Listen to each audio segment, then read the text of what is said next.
விவசாய நண்பர்கள் அனைவருக்கும் வணக்கம். நம்ம இந்த வீடியோ எதை பற்றி பார்க்க போகிறோம்னு பார்த்தோம்னா, அடாமா இந்தியா பிரைவேட் லிமிடெட் கம்பெனியில் வரக்கூடிய கஸ்டோடியா அப்படிங்கிற ஃபங்கிசைடை பற்றி தான் இந்த வீடியோவில் பார்க்க போகிறோம். வாங்க வீடியோக்குள்ளே போகலாம்.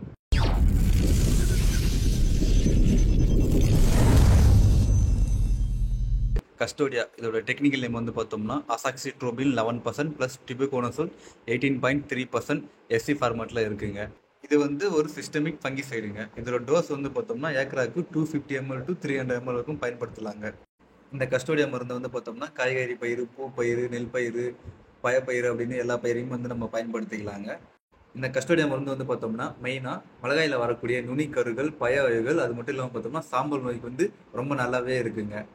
அப்புறம் வெங்காயத்தில் வரக்கூடிய ஊதா புள்ளி நோய், நெல் பயிரில் வரக்கூடிய இலையுறை கருகள் நோய், கோதுமையில் வரக்கூடிய மஞ்சள் துரு நோய், தக்காளியில் வரக்கூடிய முன்கருகள் நோய், உருளைக்கிழங்கில் வரக்கூடிய முன்கருகள் மற்றும் பின்கருகள் நோய், திராட்சையில் வரக்கூடிய சாம்பல் நோய் மற்றும் அடி சாம்பல் நோய், ஆப்பிளில் வரக்கூடிய கருத்தயம்பு மற்றும் சாம்பல் நோய், அது மட்டும் இல்லாமல் பார்த்தீங்கன்னா இலை வந்து முன்னாடியே கொட்டுறதுமே வந்து ரொம்ப நல்லாவே வந்து கண்ட்ரோல் பண்ணுதுங்க. அவ்வளோதாங்க இந்த வீடியோ. இந்த வீடியோ உங்களுக்கு பிடிச்சிருந்துச்சுன்னா லைக் பண்ணுங்கள். ஏதாச்சும் டவுட் இருந்தால் கமெண்ட் பண்ணுங்கள். மறக்காம என் சேனல் சப்ஸ்கிரைப் பண்ணி வச்சுக்கோங்க. நன்றி, வணக்கம்.